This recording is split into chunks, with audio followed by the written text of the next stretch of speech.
Everyone, कैसे हैं आप सब। Welcome back to career in action, लगन आपकी एडवाइस हमारी।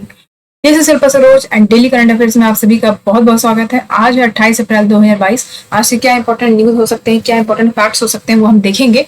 ठीक है, इसी तरीके से डेली अपडेट्स पाने के लिए चैनल पर नए हैं तो फटाफट चैनल को लाइक शेयर कमेंट जरूर करिएगा। और आपको जो ऊपर रेड कलर का सब्सक्राइब बटन दिख रहा है उसको जरूर प्रेस करके हमसे जुड़े रहें। चलिए फिर करंट अफेयर्स का वीडियो स्टार्ट करते हैं। देखिए, आज है 28 अप्रैल 2022। आज क्या है, 28 अप्रैल को क्या मनाते हैं? World safety and health at work. Okay, कौन सा डे मनाते हैं? World safety and health at work day. Okay, 28 अप्रैल को मनाते हैं। चलिए तो हम शुरू करते हैं। सबसे पहला हम लास्ट सेशन में देखेंगे, क्वेश्चन ऑफ द डे दिया गया था आपको। तो क्वेश्चन ऑफ द डे ये है कि coral reefs in India can be found in. Coral reefs की बात करेंगे तो इमेज में आप देख पा रहे हो, ये कोरल रीफ्स समुद्र में आपको देखने को मिल जाते हैं, ये स्पीसीज होती हैं। ओके, तो देखिए यहाँ पे India, coral reefs in India can be found in.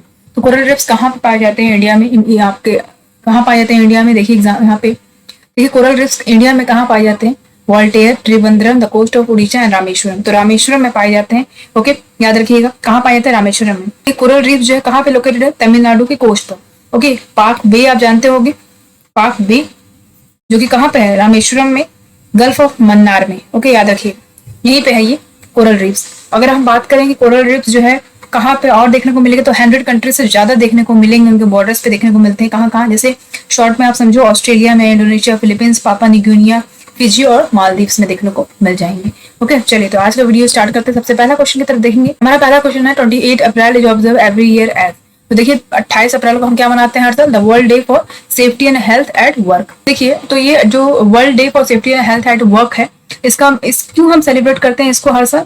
देखिए, to promote the prevention of occupational accident and disease globally. जो भी ऑक्यूपेशनल एक्सीडेंट्स होते हैं, जो भी डिजीज होते हैं ग्लोबली, उसको प्रिवेंट करने के लिए इस डे को हम प्रमोट करते हैं, इसको बनाते हैं। ओके, तो ये जो है 2003 में किसके द्वारा ये चालू किया गया था? ये ILO के द्वारा, यानी इंटरनेशनल लेबर ऑर्गेनाइजेशन के द्वारा। ओके, अच्छा, तो इसका हेडक्वार्टर कहाँ पे है? जेनेवा स्विट्जरलैंड में है। और इसके डायरेक्टर जनरल कौन है? गाय राइडर। ठीक है, गाय राइडर यहाँ के डायरेक्टर हैं। और ये कब फाउंड हुआ? 1919 में फाउंड हुआ। ठीक है, ILO की बात हो रही है, यहाँ पे पेरेंट ऑर्गेनाइजेशन UN है। ओके, इतना जानकारी हमें यहाँ से मिलती है। आगे बढ़ते क्वेश्चन नंबर 2 की तरफ। क्वेश्चन नंबर 2 है, which state has sign an MOU with Netherlands for Cosmos Malabaricus project to illustrate state's history। देखिए यहाँ पे क्या हुआ, किस स्टेट ने साइन करा एक MOU यानी कि मेमोरी ऑफ अंडरस्टैंडिंग, किसके साथ?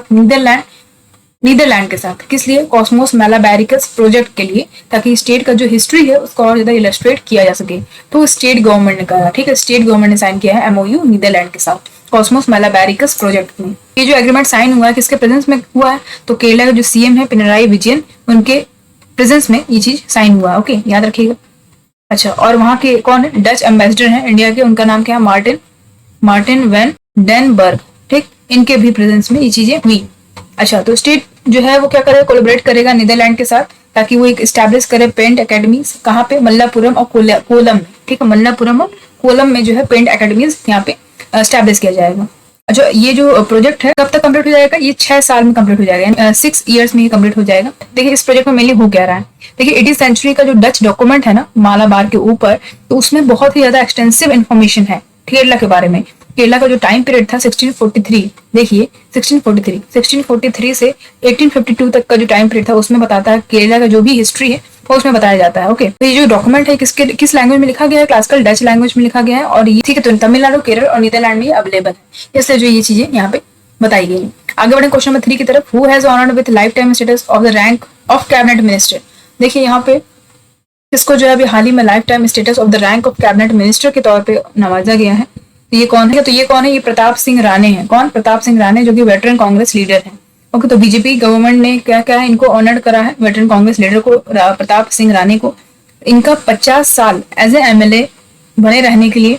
ये कैबिनेट मिनिस्टर में जो रैंक इनका रहा है काफी अच्छा रहा है, और ये काफी डेडिकेटेड है अपने काम को लेके, इसलिए जो है इनको ये life time status of the rank of cabinet minister provide किया गया। ठीक है, इनको ऑनर्ड किया गया इससे। ओके, ठीक है, आगे बढ़ते हैं क्वेश्चन नंबर 5 की तरफ। Elon Musk has acquired Twitter for how much $1 billion. देखिए यहाँ पे लिखा हुआ कि एलन मस्क ने अभी हाल ही में, देखा होगा आपने, सुना होगा कि ट्विटर को उन्होंने क्या कर लिया? एक्वायर्ड कर लिया, यानी खरीद लिया। कितने डॉलर में खरीदा उन्होंने? तो $44 बिलियन में उन्होंने ये चीज खरीद लिया। ठीक है, याद रखिएगा $44 बिलियन में इन्होंने खरीद लिया। तो ये है एलन मस्क, देख पा रहे हो आप, ये वर्ल्ड के बिलियनियर हैं पहले। अब दूसरा हम बढ़ेंगे क्वेश्चन नंबर 6 की तरफ। Which country has created a new Guinness world record by simultaneously waving 78,220 national flag.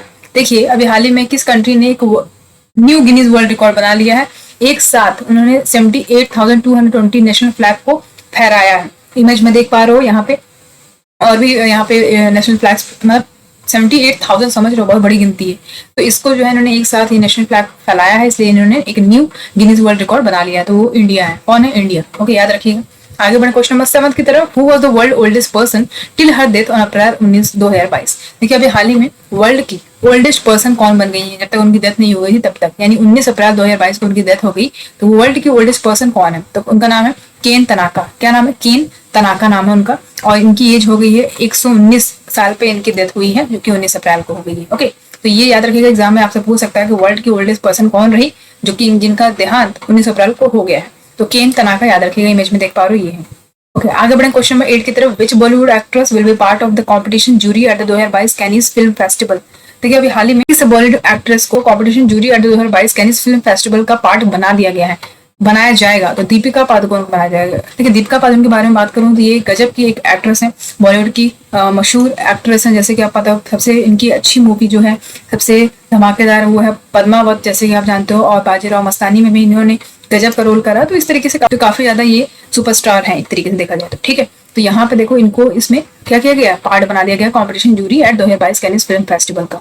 Okay, अच्छा ये जो फिल्म फेस्टिवल है ये कब से कब तक चलेगा? 17 से 28 मई को ये रन करेगा। ओके, ये जो फेस्टिवल है, तो फ्रेंच एक्टर जो है विंसेंट लिंडन, वो जो है इसको हेड करेंगे, ठीक है। इस जूरी को 75th एडिशन है ये इस फेस्टिवल का।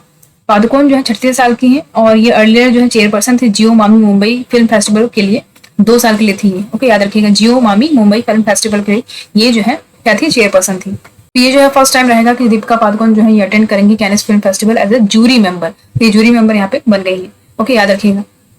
तो यहाँ पे ऐश्वर्या राय की बात करें तो वो पहली इंडियन एक्ट्रेस हैं जो कि इसका पार्ट बनी थी as a jury of Cannes international film festival. तो ये यहाँ से इंपॉर्टेंट हो जाता है। आगे बढ़ते हैं अपने क्वेश्चन नंबर 9 की तरफ। क्वेश्चन नंबर 9 की तरफ, WTO's 12th ministerial conference to be take place on June 12-15 in. देखिए यहाँ पे WTO's 12th मिनिस्ट्रियल कॉन्फ्रेंस होने जा रहा है 12 से 15 जून को, ओके, 2022 में। तो कहाँ पे होगा ये? जेनेवा में होगा। कहाँ पे होगा? जेनेवा में।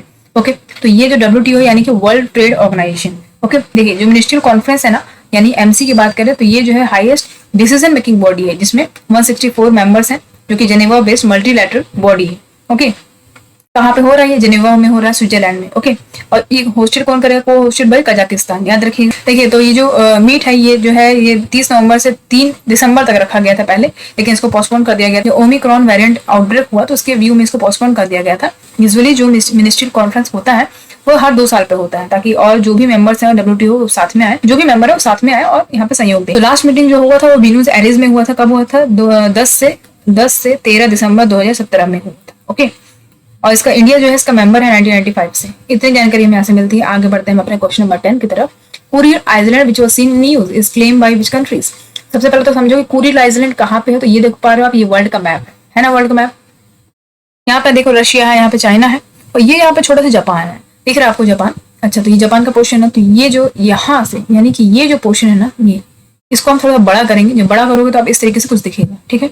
देखिए यहाँ पे ये जापान है ना, ये वाला पोर्शन यहाँ से लेके यहाँ तक, तो ये यहाँ से लेके यहाँ तक है। और ये वाला यहाँ पे देख पा रहे हो क्या लिखा है? Kamchatka peninsula. तो ये देख पा रहे हो अखोस यहाँ पे है, और ये जापान। तो ये यहाँ से लेके यहाँ तक का जो पोर्शन है ये कुरिल आइलैंड है, ठीक है, कुरिल आइलैंड। तो समझिए आप, कुरिल आइलैंड कहाँ पे? ये देखो यहाँ पे है कुरिल आइलैंड, दिख रहा है आपको? अच्छा, तो ये क्या है कि ये कौन से कंट्री जो है क्लेम करते हैं कि भाई ये मेरा है। तो जैसे कि हमेशा की तरह जैसे इंडिया में भी होता है कि नेपाल बोलता है ये मेरा है, चाइना बोलता है ये मेरा है, तो इस तरीके से पाकिस्तान बोलता है ये मेरा है। तो इस तरीके से कुरिल आइलैंड की बात हो रही है, जो भी आसपास के देश होंगे वो कहेंगे वो मेरा है, मेरा है, मेरा है, ठीक है। जापान और रशिया, जापान इधर से बोलता है कि भाई ये मेरा है, ठीक है, मेरा आइलैंड है, और रशिया इधर से बोलता है कि मेरा है, ठीक है। तो इस तरीके से समझिए जापान और रशिया के बीच में एक क्लेम हो रहा है कि भाई ये जो आइलैंड है, कुरिल आइलैंड, वो मेरा है, ठीक है, समझ में आया। आगे बढ़े, क्वेश्चन नंबर 11 देखेंगे। देखो, Khelo India youth game 2021 to be held from 4 June in which state.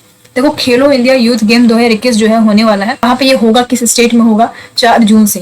तो याद रखिएगा। तो देखिए तो देखिए द यूथ अफेयर्स मिनिस्टर है ना, अनुराग सिंह ठाकुर, जैसे कि पता है आपको, अनुराग सिंह ठाकुर, तो इन्होंने अनाउंस करा ऑफिशियल डेट इसका। तो 4 से 13 जून 2022 को ये ऑर्गेनाइज किया जाएगा, ठीक है, खेलो इंडिया यूथ गेम 2021। तो इन्होंने जो है ये ऑफिशियल डेट अनाउंस कर दिया है कि इनके वर्चुअल इंटरेक्शन किया है हरियाणा चीफ मिनिस्टर मनोहर लाल खट्टर के द्वारा। ओके, तो कहाँ पे ये होगा खेलो इंडिया यूथ गेम्स? ये हरियाणा में होगा। हरियाणा के चीफ मिनिस्टर कौन है?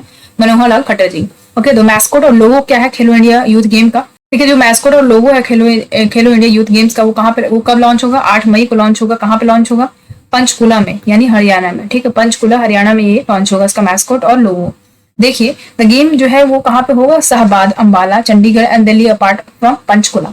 The games will be held in Shahabad, Ambala, Chandigarh and Delhi apart from Panchkula. तो यहाँ पे होगा। आगे बढ़ेंगे क्वेश्चन नंबर 12 की तरफ। Which former women's hockey team captain dies recently? देखिए भाई, हाल ही में कि कौन सी former women's hockey team captain जिनका हाल ही में देहांत हो गया है, वो कौन है? तो farmer women hockey team captain क्या है? एल्वेरा ब्रिटो। याद रखिएगा, एल्वेरा ब्रिटो जो है ये farmer women hockey team captain रह चुकी हैं, उनकी हाल ही में निधन हो गया। ओके, कौन है वो? एल्वेरा ब्रिटो, याद रखिएगा ना। आगे बढ़ेंगे लास्ट क्वेश्चन पे हमारे। Which state government has signed MOU यानी memory of understanding for development of 7 ropeway projects? देखिए, किस स्टेट गवर्नमेंट ने एक एमओयू साइन किया है ताकि वो 7 रोपवे प्रोजेक्ट बना सके? तो कौन है वो? हिमाचल प्रदेश। हिमाचल प्रदेश स्टेट गवर्नमेंट ने ऐसा करा है। और हिमाचल प्रदेश गवर्नमेंट ने जो साइन करा है MOU for the development of 7 ropeway projects, कहाँ कहाँ होगा ये? कांगड़ा में, याद रखिएगा, कांगड़ा, कुल्लू, चंबा, सिरमौर और बिलासपुर डिस्ट्रिक्ट में, याद रखिएगा। ठीक है, तो एमओयू जो साइन हुआ है किसके बीच में हुआ है? Ropeway and rapid transport system development corporation यानी आरटीडीसी के बीच में। और किसके बीच में? आरटीडीसी, एचपी लिमिटेड और national highway logistic management limited के बीच में हुआ है। ठीक है, NHLML, इस दोनों के बीच में जो है ये साइन हुआ है एमओयू। और जो एमओयू साइन हुआ किसके प्रेजेंस में हुआ है? रोड ट्रांसपोर्ट हाईवे मिनिस्टर है कौन? नितिन गडकरी जी, इनके बीच में, और चीफ मिनिस्टर जयराम ठाकुर जी में हुआ है। ओके, याद रखिएगा, ये इंपॉर्टेंट है। जयराम ठाकुर जी हिमाचल प्रदेश के चीफ मिनिस्टर हैं, इनके बीच में हुआ है, तो याद रखिएगा, ये बहुत ही इंपॉर्टेंट क्वेश्चन है। ओके, चलिए, तो इतना आज का करंट अफेयर से। जाते जाते क्वेश्चन ऑफ द डे भी देते जाओ। क्वेश्चन ऑफ द डे ये है कि the biggest part of the brain is. देखिए, इमेज में आपको ब्रेन दिख रहा है, यहाँ का बिगेस्ट पार्ट पूछ रहा है कौन सा? स्पाइनल कॉर्ड, सेरिब्रम, सेरिब्रम या फिर ब्रेन स्टेम। इसका आंसर आप कमेंट बॉक्स में कमेंट करके देंगे। इमेज में आप ध्यान से देखोगे तो आपको लेवल के थ्रू भी समझ में आ जाएगा कौन सा बिगेस्ट पार्ट है ब्रेन का। इसका आंसर आप कमेंट बॉक्स में कमेंट करके जरूर दीजिएगा। ये वीडियो आप लोग के लिए होता है, और जरूर से जरूर कमेंट बॉक्स में कमेंट किया करिए ताकि आपका ये एनालाइज कर सको आप खुद को कि आपकी तैयारी कहाँ पे है और कितना आपको नॉलेज है किसी भी पर्टिकुलर चीज में। ओके, करंट अफेयर्स की बात करें या कोई भी जीके जीएस का क्वेश्चन हो गया तो उससे रिलेटेड जो है आपको कितना नॉलेज है। ओके, तो चलिए फिर आज के लिए इतना ही, मिलते हैं आपसे अगले वीडियो में। तब तक के लिए अपना ध्यान रखिए। Thank you so much for watching.